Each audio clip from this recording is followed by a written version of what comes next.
Hello बच्चों, इससे पहले हमने चैप्टर नंबर 1 पूरा कंप्लीट कर लिया था और आज हम स्टार्ट करने वाले हैं बहुपद को। ठीक है, जिन्हें हम पॉलिनोमियल भी बोलते हैं। तो आज हम सीखेंगे कुछ बेसिक कि बहुपद में हमें क्या क्या पता होना चाहिए इसके क्वेश्चन को हल करने के लिए। पहले इसका थोड़ा बेसिक हम जानते हैं। वैसे तो आपने 9th में पढ़ा होगा, पर यहाँ पर हम पुरानी यादों को थोड़ा ताज़ा कर लेते हैं। देखो, पहले हमें ये पता करना होगा कि बहुपद होते क्या हैं। बहुपद होते क्या है? देखो, बहुपद का सीधा सीधा अर्थ है बहुत अधिक पद, यानी कि इससे हम कह सकते हैं कि इसमें एक से ज़्यादा पद आएंगे। एक से ज़्यादा पद क्या हो जाएगा? बहुपद। ठीक है, जिसमें एक से ज़्यादा पद हैं वो क्या हो गया? बहुपद हो जाएगा। ठीक है, लेकिन बहुपद के हम यहाँ पर दो प्रकार से होते हैं बहुपद, चर और अचर। ठीक है, चर में तो आपका आता है जैसे कि X, Y, Z, T, U, A, B, इस टाइप के जो होते हैं ये बोले जाते हैं चर। और अचर में आती हैं आपकी संख्याएं, जैसे कि मैंने लिया 2, -5, -3, या मैंने ले लिया 1/3। तो ये क्या हो गए आपके? ये हो जाते हैं नंबर अचर।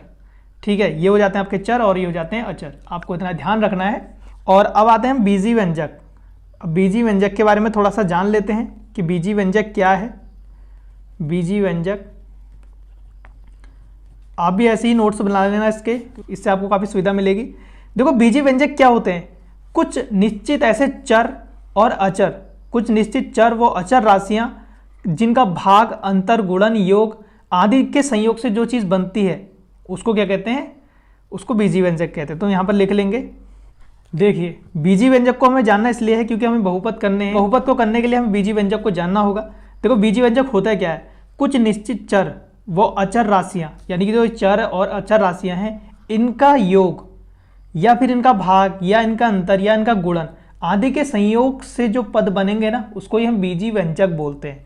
ठीक है, एग्जाम्पल के लिए हम इसको बोल सकते हैं, जैसे कि मैंने लिख दिया यहाँ पर 3x² - 5x। तो ये क्या हो गया? देखो, ये योग हो गया, जोड़ हो गया, ऐसा लिख सकते हैं। ये भी क्या है? बीजी व्यंजक है। या मैंने लिख दिया √2x + 3y, तो ये भी क्या है? बीजी व्यंजक है। या मैंने खाली लिख दिया 4x, ये भी क्या है? बीजी व्यंजक है। और या मैं इसको घटा दूंगा, लिख दूंगा 7x - 8y, तो ये भी क्या है? किसके एग्जाम्पल है? बीजी व्यंजक के एग्जाम्पल है। ठीक है, इतना सा नॉर्मल। देखो क्या लिखा था इसमें?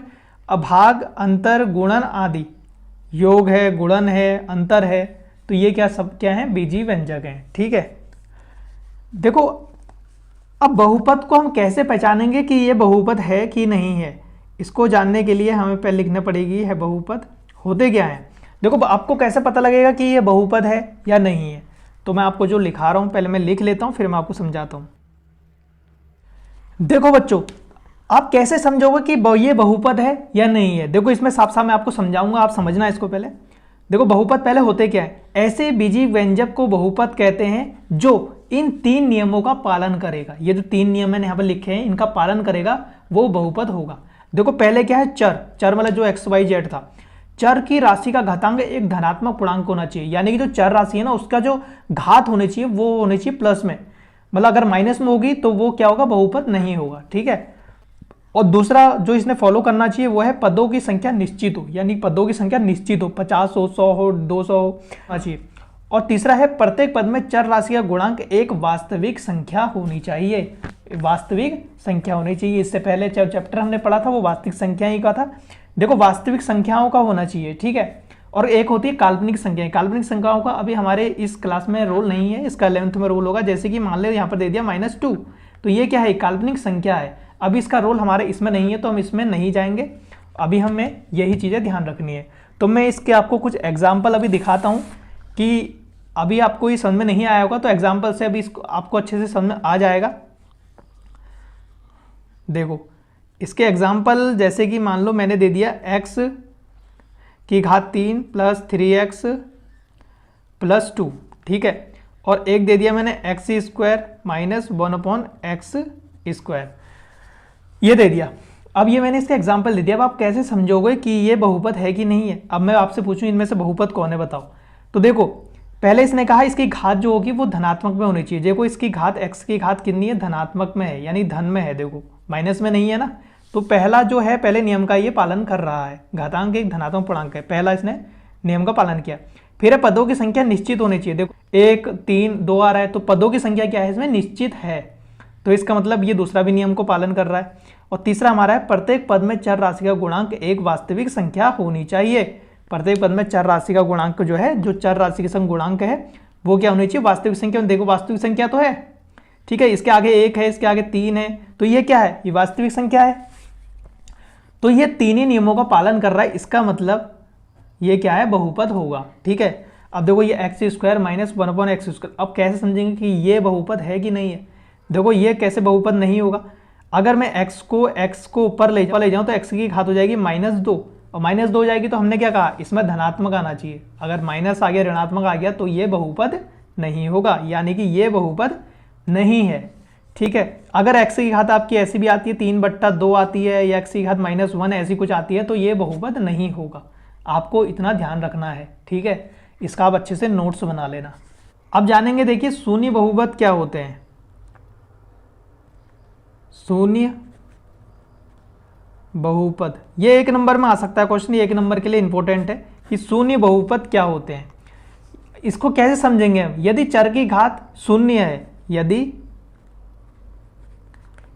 चर की घात शून्य है तो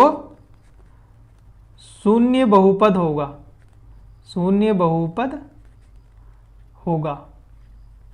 ठीक है, यदि चर की घात आपकी शून्य होगी तो ये क्या होगा, शून्य बहुपद होगा। जैसे कि एग्जाम्पल के तौर पर हम इसका देख लें, जैसे दे दिया यहाँ पर -7 दे दिया, यहाँ पर 5 दे दिया, ठीक है, यहाँ पर 1/2 दे दिया। देख लो इसके पीछे से कोई चर नहीं है, तो इसके पीछे चर नहीं है, यानी कि इसके पीछे अगर मैं करना चाहूँ तो 7 चर लगाना चाहूँ तो x की घात कितनी होगी, 0 होगी ना x की घात, और x की घात जो 0 होती है तो वो क्या होता है, 1 होता है। यानी कि इसको मैं ऐसे लिख सकता हूँ -7 × 1, क्योंकि x की घात 0 होती है तो उसका वैल्यू कितनी होती है, 1। तो ये वही तो आ जाएगा, -7 ही आ जाएगा। तो इसका मतलब क्या है, ये शून्य बहुपद है। अगर जिसके पीछे कुछ नहीं है तो उसके पीछे x की घात क्या है, 0 है, और x की घात 0 का मान क्या होता है, 1। ठीक है, और देखो अगली चीज हमें इसमें क्या समझनी है, बहुपद कितने प्रकार के, देखो बहुपद 3 प्रकार के होते हैं, बहुपद के 3 प्रकार। देखो बहुपद के 3 प्रकार क्या क्या होंगे,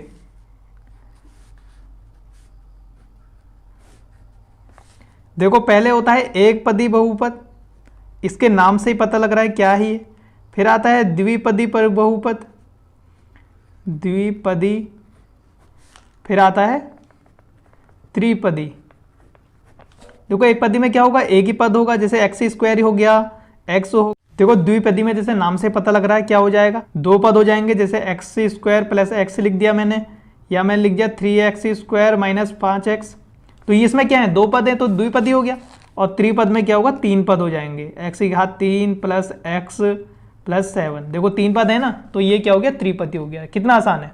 देखो ये हमारा कंप्लीट हो गया। अगर आपको बहुपद फिर भी समझ में नहीं आया तो मुझे कमेंट में बताना। अगर समझ में आ गया तो वीडियो को लाइक करना और चैनल को भी सब्सक्राइब कर लेना। अब चलते हैं प्रश्नावली 2.1 में। लेकिन 2.1 को करने से पहले हमें कुछ बेसिक चीज़ इसमें सीखनी होगी। जैसे कि आप जानते हैं कि आप ग्राफ बनाते होंगे, तो ये आपकी दीवार, ये आपका फर्श हो गया, और यहाँ पर O केंद्र होता है आपका 0 0, ठीक है, और ये होता है आपका y एक्सिस, और ये होता है y डैश एक्सिस, ये होता है x एक्सिस, ये होता है x डैश एक्सिस। ठीक है, इधर को माइनस में होता है, जैसे इधर को प्लस में है 1 2, तो इधर को कितना होगा, माइनस में होगा 1 -2। और देखो ऊपर को क्या होता है, प्लस में, और नीचे को क्या होता है, माइनस में। ये तो आपको पता ही होगा, अगर पता नहीं है तो पता चल गया होगा। ठीक है, तो जो हमें अब क्वेश्चन करने वो हम कैसे करेंगे, देखो हम इसको अगर मैं शॉर्ट फॉर्म में बताऊं तो हम लिखेंगे x एक्स पर, यानी कि जो x एक्स है ना, ये x एक्स पर जितने बिंदु कट मिलेंगे हमको उतने ही क्या होंगे, शून्यांक होंगे। ये 2.1 जब हम प्रश्न वाले करेंगे उसमें हमारा ये काम आने वाला है। यानी कि क्या लिखेंगे, x अक्ष पर जितने कट बिंदु प्राप्त होंगे उतने शून्यांक होगा, उतने शून्यांक होंगे। देखो एक्स एक्स पर यानी कि जैसे ऐसे ऐसे आएगा, यानी कि देखो हमें एक्स एक्स पर जितने कट बिंदु मिलेंगे उतने क्या हो जाएंगे, हमारे शून्यांक हो जाएंगे। ठीक है, जैसे कि यहाँ पर देखो एक्स एक्स पर कितने बिंदु कट रहे हैं, एक यहाँ पर, दूसरा यहाँ पर, तीसरा यहाँ पर, यानी कि इसमें कितने शून्यांक होंगे, 3 होंगे। ऐसे ही हमें 2.1 को कर लेना है। ठीक है, चलो करते हैं 2.1 को। लेकिन 2.1 को करने से पहले आपको थोड़ी सी चीज इसमें और सीखने वाली है। रैखिक बहुपद क्या होता है? रैखिक बहुपद में जैसे चर की घात 1 है तो वो क्या होगा, रैखिक बहुपद होगा। देखो इसमें चर की घात कितनी दिख रही है आपको, 1 दिख रही होगी। देखो तो ये क्या है, रैखिक बहुपद। द्विघात बहुपद में घात कितनी होगी, द्विघात बहुपद में चर की घात कितनी होगी, 2 होगी। ठीक है, जैसे यहाँ पर आपको दिख रही होगी, देखो 2 2 है तो इसकी घात कितनी है, 2। और आपके त्रिघात बहुपद में क्या होगा, त्रिघात बहुपद में इसकी घात कितनी होगी, 3 होगी। देखो 3 है, तो आपको ध्यान करना है रैखिक बहुपद में 1, द्विघात में 2 और त्रिघात में 3। ठीक है, अब आते हैं अगली प्रश्न वाले की तरफ। देखो ये 2.1 है, 2.1, और देखो इसमें पहला क्वेश्चन हम बहुत ही आसानी से कर लेंगे। कह रहे हैं इसमें शून्यांकों की संख्या ज्ञात कीजिए, शून्यांकों की संख्या। मैंने क्या कहा, अगर एक्स एक्स पर जो कट बिंदु होंगे उतने ही क्या होंगे, शून्यांक होंगे। देखो पहले में आते हैं, देखो एक्स एक्स पर कुछ भी चीज नहीं कट रही तो यहाँ पर शून्यांकों की संख्या कितनी है, 0 होगी। ठीक है, 0 होगी क्योंकि इसमें कुछ चीज नहीं कट रही। अब आते हैं दूसरे में, देखो दूसरे में एक्स एक्स पर कितने बिंदु कट रहे हैं, देखो 1 कट रहा है यहाँ पर, तो इसमें कितने शून्यांकों की संख्या कितनी हो जाएगी, 1 हो जाएगी। अब देखो इसमें देखो 1 2 3, देखो इसमें कितने कट रहे हैं, 3 कट रहे हैं ना, तो इसमें कितनी हो जाएगी, शून्यांकों की संख्या 3 हो जाएगी। ठीक है, अब इसमें देखो एक्स एक्स पर कितने कट रहे हैं, 1 2 कट रहे हैं, तो इसकी शून्यांकों की संख्या कितनी हो जाएगी, 2 हो जाएगी। अब यहाँ पर देखो 1 2 3 4, देखो 4 कट रहे हैं ना, एक्स एक्स पर कितने कट रहे हैं, 4, 1 2 3 4, तो शून्यांकों की संख्या कितनी हो जाएगी, 4 हो जाएगी। अब यहाँ पर देखो 1 2 3, तो कितने कट रहे हैं, 3 कट रहे हैं, तो यहाँ पर कितनी हो जाएगी, शून्यांकों की संख्या 3 हो जाएगी। देखो हमें खाली एक्स एक्स वाली लाइन देखनी है, ये वाई एक्स से हमें मतलब नहीं है। ठीक है, हमें खाली एक्स एक्स ये लाइन को देखना है और इसमें देखना है कितने कट बिंदु आ रहे हैं, उतनी हमारे क्या हो जाएंगे, शून्यांक हो जाएंगे। इसी के साथ हमारी 2.1 प्रश्न वाली कंप्लीट होती है। अब हम नेक्स्ट वीडियो में करेंगे 2.2 को कंप्लीट। ठीक है, उसका लिंक आपको डिस्क्रिप्शन में दे दिया गया है, वहां जाके आप चेक कर लेना। और अगर आपको ये चीजें समझ में आई तो वीडियो को लाइक करना और चैनल को भी सब्सक्राइब कर देना। मिलते हैं अगली वीडियो में, तब तक के लिए बाय।